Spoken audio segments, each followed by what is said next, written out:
한 왕이 말을 타고 궐 밖을 거닐고 있었습니다. 사람들은 왕을 봤으니까 모두 무릎을 꿇고 머리를 숙였습니다. 그런데 왕이 타고 있던 말은 이 모습을 보고 사람들이 자신을 향해 머리를 숙이는 줄 알고 우쭐했습니다. 그래서 교만해져서 이제는 왕이 고삐를 당기는 대로 가지 않고 자신이 원하는 대로 가기 시작했습니다. 처음에는 왕도 달래도 보고 말을 안 들으니 채찍질도 해보니까 그럼에도 말은 끝까지 말을 듣지 않는다라는 것이죠. 사람들이 나를 위해 이렇게 절하고 나를 향해서 인사를 하는데 내 등에 있는 왕은 그렇게 크게 중요하게 여기지 않았기 때문입니다. 왕은 결국 그 말에서 내려오고 말은 말을 듣지 않았기 때문에 버려지게 되었습니다. 이것을 통해서 교만이라는 것이 어떤 결과를 일으켜 주는지 보여주는 한 예화입니다. 여러분들도 사람들로부터 인정을 받고 존경을 받고 칭찬을 받을 때가 있습니다. 하지만 이것들은 내가 잘해서가 아니라 모두 하나님이 주신 것이고 하나님이 도와주셨기 때문에 가능하다고 고백하며 살아갑니다.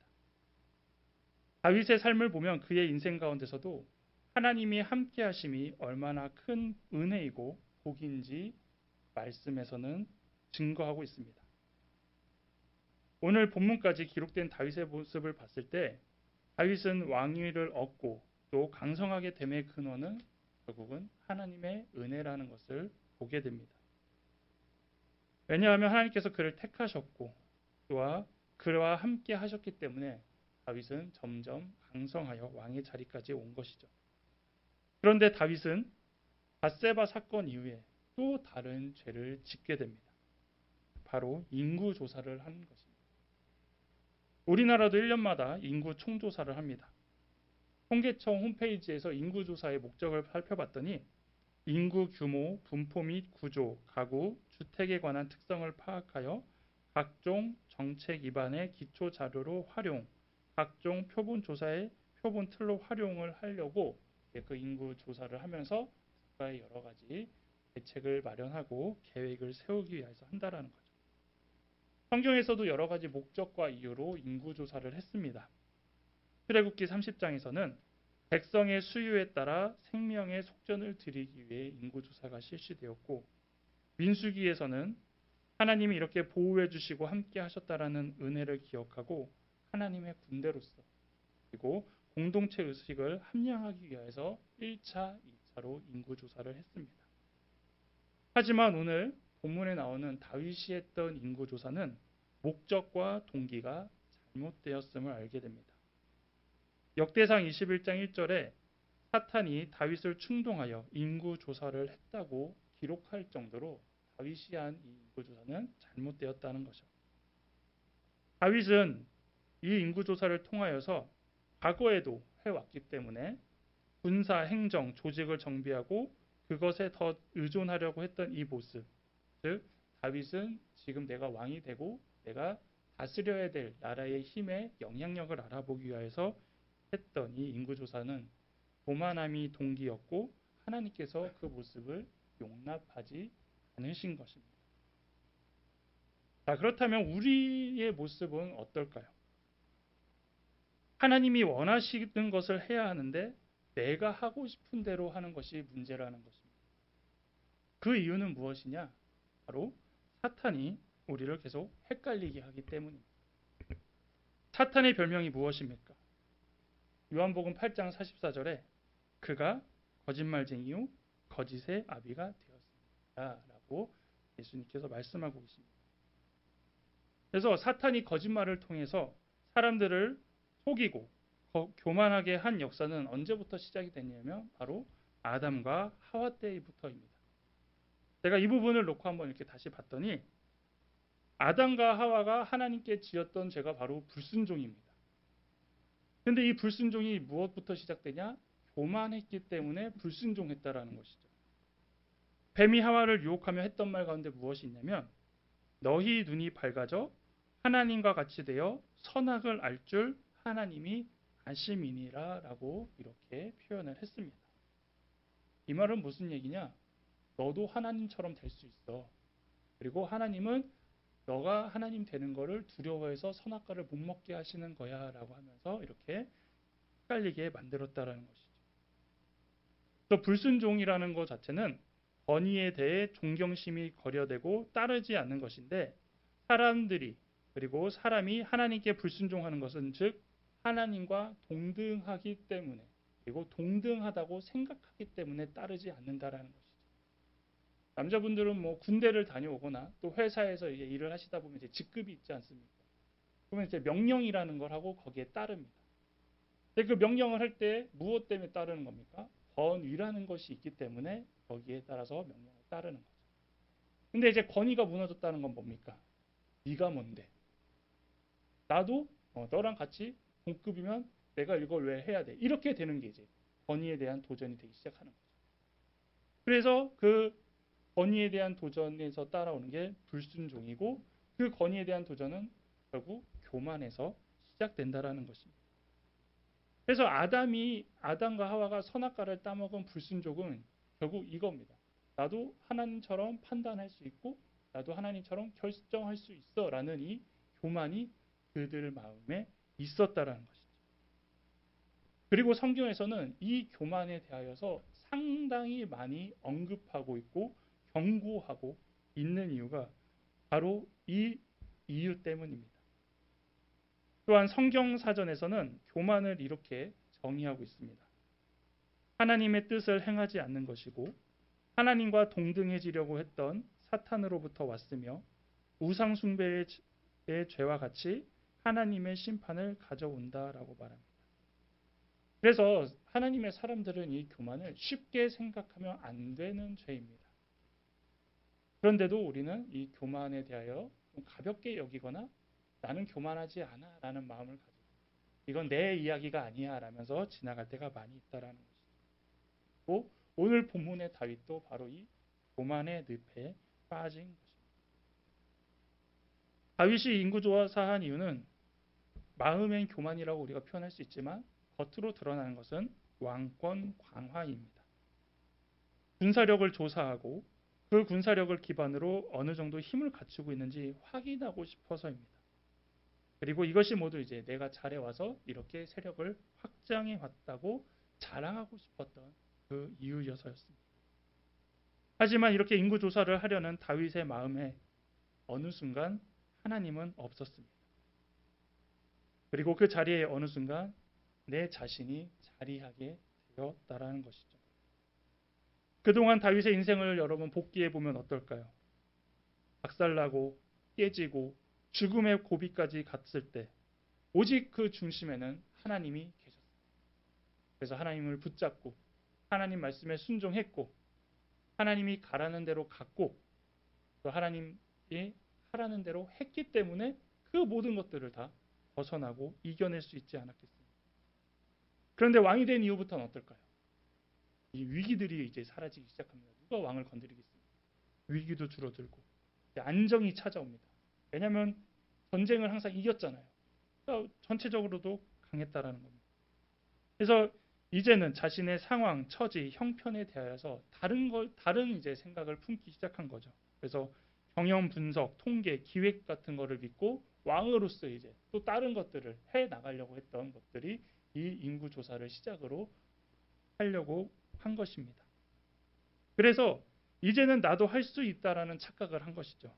그리고 내 계획과 내 방법이 옳다라는 교만이 절정에 다다른 겁니다. 그래서 인구조사할 때 뭐라고 얘기합니까? 빨리 가서 해! 라고 지금 오늘 본문에서도 나와 있다라는 겁니다. 자, 이렇게 이제 다윗이 인구조사의 명령을 위하여서 요압과 측근들을 불렀습니다.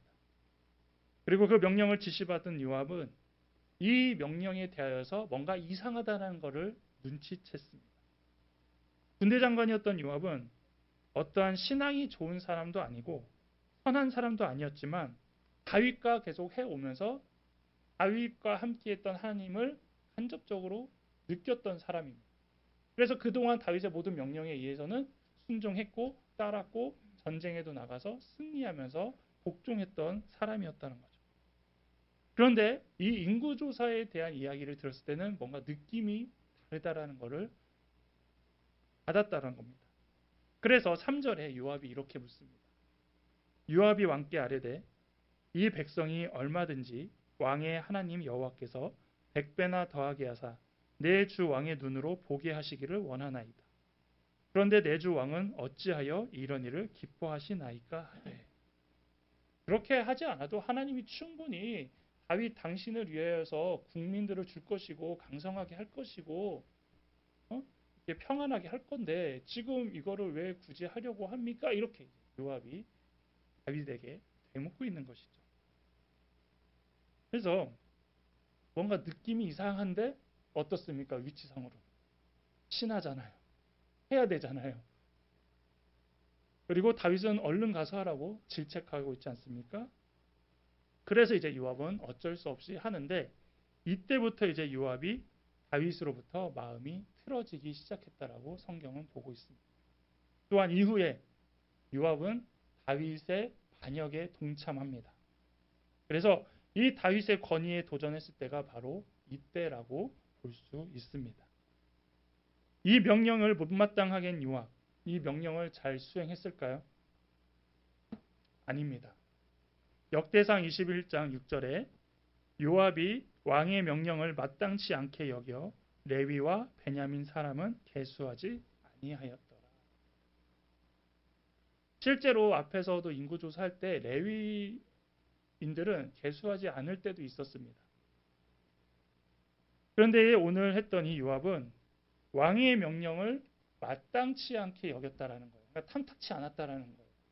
그러니까 하기 싫어서 안 한다기보다는 뭔가 이게 좀 꺼림직하니까 요압도 자기 맘대로 해버린 겁니다. 그래서 일부러 베냐민 지파까지 계수해서 빼버립니다. 그동안 충직한 부하였지만 말 그대로 죽는 신용까지 하라면 죽는 신용까지 할 수 있는 그런 충직한 부하였지만 이 다윗의 교만함을 알고서는 왕에 대한 존경심과 충성심이 흔들리기 시작했고 요압도 잘 보면 충성하지 않는 모습으로 나타난 것입니다. 그래서 하나님이 아닌 다른 것들이 그 삶을 견인하고 있다고 착각하는 순간 하나님이 다윗에게 주셨던 권력의 견고함에 누수가 생기며 흐트러지기 시작한 것입니다. 다윗은 인구조사의 결과를 요압에게 이제 보고받고 이후에 잘못한 것을 깨달아 하나님께 용서를 구하고 하나님의 징계를 받는 사건은 이제 이후에 나타나고 있습니다. 이처럼 우리는 교만에 대하여서 항상 경계하고 있어야 되고 교만한 것에 대하여서 주의를 해야 되는데 바울도 교만에 대하여 고린도전서 10장 12절에 말하고 있습니다. 그런즉 선줄로 생각한 자는 넘어질까 조심하라. 이것은 무슨 얘기냐? 신앙에 있는 사람들이 더 교만에 취약하고 교만해지기 쉽다라는 겁니다. 우리가 하나님을 잘 믿는다고 해서 우리는 교만하지 않을 거라는 착각을 하면 안 됩니다. 우리가 하나님 말씀에 순종한다고 생각하고 우리가 예수님 말씀대로만 살아가기 때문에 우리는 충성스러운 사람이야. 우리는 순종을 되게 잘해. 그래서 우리는 겸손해질 수밖에 없어라고 생각하지만 여러분들 잘 생각해 보면 오히려 더 교만할 때가 많이 있다라는 겁니다. 언제 됩니까? 신앙생활이 익숙해지고 능숙해진다고 생각되거나 또한 어떤 감격이나 두려움 없이 예배 시간에 앉아 있는 모습, 그런 모습부터가 우리는 인구조사한 다윗과 같은 교만함이 있다라는 겁니다. 우리가 하나님 앞에 선다라는 건 어떤 마음입니까? 겸손한 마음으로 숙이고 가야 되는 겁니다. 그런데 하나님 앞에서 뭔가 좀 떳떳하고 하나님 나 여기만 왔어도 된 거 아니에요? 이런 모습. 하나님 나 오늘 예배만 드려도 잘한 거 아니에요? 이런 모습. 이런 모습이 우리에게는 작은 교만의 모습이 될 수 있다라는 것이죠. 그래서 이것은 난 한 번도 거짓말한 적이 없어 라고 이렇게 거짓말하는 사람처럼 난 교만하지 않아 라고 하는 것 자체가 교만이 될 수 있는 겁니다. 그리고 인간은 교만에 상당히 취약합니다.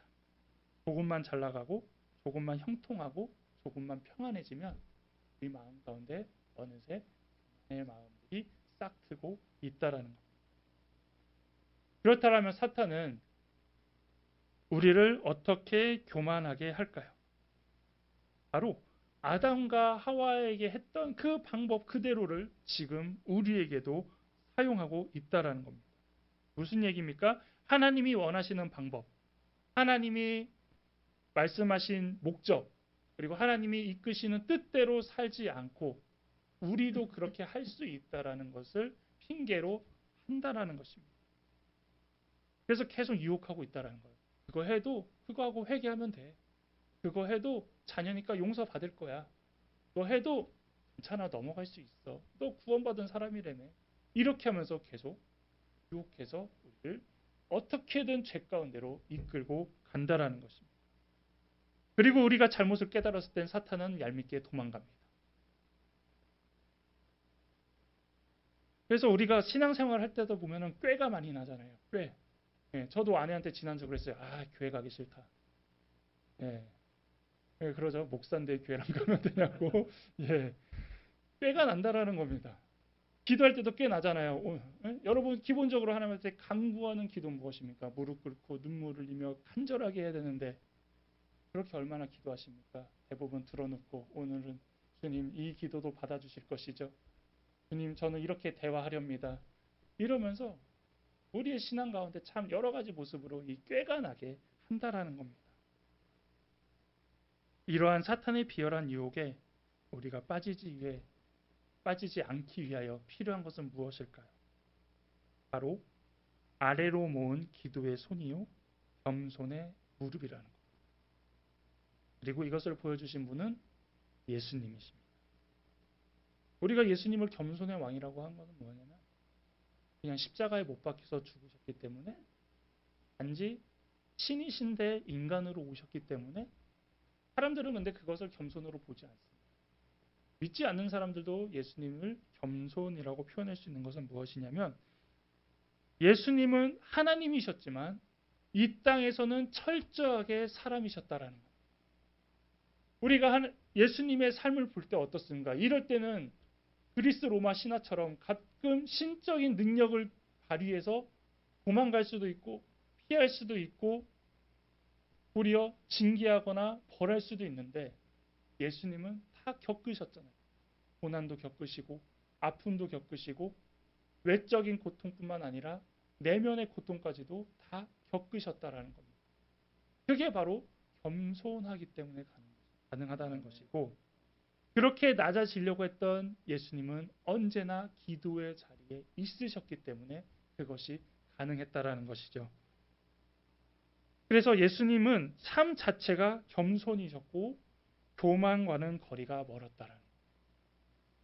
우리가 살아갈 때도 무슨 어려움을 겪을 때 항상 내세우는 게 뭐냐면 인맥이에요. 뭔가 어려움이 있으면 너 나 누군 줄 알아? 그렇죠? 나 누구랑 연락도 하는 사람이야.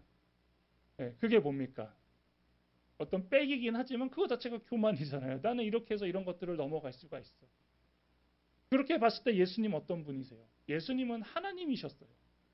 누구가 필요한 게 아니에요. 스스로가 그 모든 것들을 다 말 그대로 꺾어버리실 수도 있고 이겨내실 수도 있고 능가하실 수도 있었지만 어려울 때는 어려움을 그대로 감당하셨고 힘들 때는 힘듦 그대로 감당하셨다라는 겁니다. 그래서 예수님을 우리는 겸손의 왕, 겸손을 보여주신 분이라고 이야기를 하고 특히 이 기도의 손과 겸손의 무릎을 알려주신 때는 최후의 만찬 이후 예수님이 십자가에 돌아가시기 전에 한 번 더 알려주시는데요. 겸손의 무릎을 보여주신 것은 언제냐? 요한복음 13장 1절에서 15절에 기록된 세족식입니다. 제자들의 발을 씻겨주실 때 예수님 두 무릎을 꿇고 한 명 한 명 씻겨주셨습니다. 그리고 이렇게 말씀하시죠. 요한복음 13장 15절에 내가 너희에게 행한 것 같이 너희도 행하게 하려 하여 본을 보였노라. 이게 겸손한 거다. 이게 섬기는 거다라고 직접 알려주신 것입니다. 이후에 예수님께서는 이제 또 어디로 가십니까? 겟세마네 동산으로 가셔서 같이 기도하자라고 하셨죠. 물론 제자들은 기도하지 않고 대부분 자고 피곤해서 힘들어했지만 결국 예수님께서는 이렇게 마지막까지 하나님께 묻는 것, 하나님 뜻대로 살아야 되는 기도를 알려주신 것입니다. 우리 스스로는 교만하다고 생각하는 사람은 없습니다. 왜냐하면 우리는 교만하다고 생각하는 게 뭔가 가지고 있어야 되고 어떤 능력이 좀 있어야 되고 뭔가 좀 채워져 있어야 남에게 자랑할 수 있기 때문에 자랑하지 못하는 우리는 교만하지 않다라고 오해할 때가 참 많이 있습니다. 하지만 사람이 아닌 하나님 앞에서의 여러분 모습을 보십시오. 여러분 정말 하나님 앞에서 겸손한 모습이십니다. 우리가 하나님 앞에서도 교만하지 않다라고 고백하실 수 있으십니까? 믿음의 삶을 사는 우리가 그래서 항상 교만을 조심해야 합니다. 우리가 언제 아담처럼 될지 모르고 우리가 언제 다윗과 같은 결정을 할지 모르기 때문입니다. 사탄은 앞으로도 여러분을 계속 그 교만의 자리로 이끌 것입니다. 그리고 여러분들이 그 교만에 빠지게 하는 이유로 또 도망가서 자기는 아닌 척한다라는 거죠. 하지만 이제부터 우리가 이 교만에 빠지지 않을 것을 걱정하지 않을 수 있는 이유는 바로 예수님께서 알려주신 대로 그 겸손과 기도를 기억할 때 가능하다라는 겁니다. 그럴 때에 이제 우리가 교만의 자리에서 내려올 수 있다라는 것이죠. 사람들 앞에서만 아우 내가 그걸 어떻게 해요? 아우 저는 이 정도는 아니에요. 그렇게 하지 마시고 하나님 앞에서도 하나님의 명령이라면 제가 무조건 순종하겠습니다. 이렇게 나가야 된다라는 거죠. 하나님 그걸 제가 왜 해야 돼요? 하나님 이렇게 하는 게 아니라 이렇게 하는 게 더 낫지 않을까요? 그렇게 받아들이면 안 된다는 것이죠. 그래서 우리가 기도하는 건 뭐냐? 하나님의 뜻대로 움직이도록 내 스스로를 낮춰가는 과정이 기도가 돼야 되는 거죠. 그래서 이제는 우리도 사탄의 유혹에 교만하지 않고 겸손히 승리의 자리에 나아가는 여러분이 되시기를 주님의 이름으로 축원합니다.